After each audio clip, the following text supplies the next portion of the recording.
Yun nga pala, tungkol naman po doon sa aking ano, sa mga points.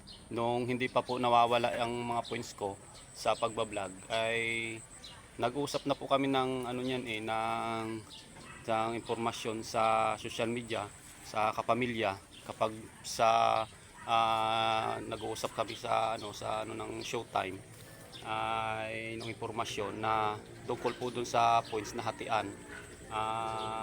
Pumayag naman po ako na hatian, wala naman pong problema doon sa points na hatian sa kinita ng pagbablog. At yun po, kaya nga lang po nitong huli na hindi ko na rin po alam kung ano po ang nangyari, bakit nawala po yung mga points.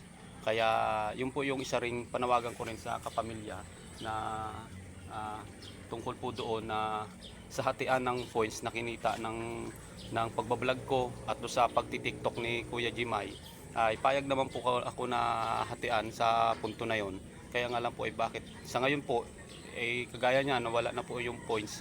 Kaya hindi ko po maano kung ano po ang nangyari. Kaya yun, kayo po yung ano ko na makatulong sana doon sa usapan po na yon na tungkol po doon sa hatian ng points. Kaya sa ngayon po kakaunti na lang po yung points, kaya sana po ay matulungan din po ninyo kung saan po napunta yung points na napag-usapan na hatian ng points. Kaya salamat po at sana po ay ito pong panawagan po ito yung makarating po sa inyo at babigyan po rin ninyo ng aksyon at pagga-guide sa amin, sa akin, sa pamilya ko po dito.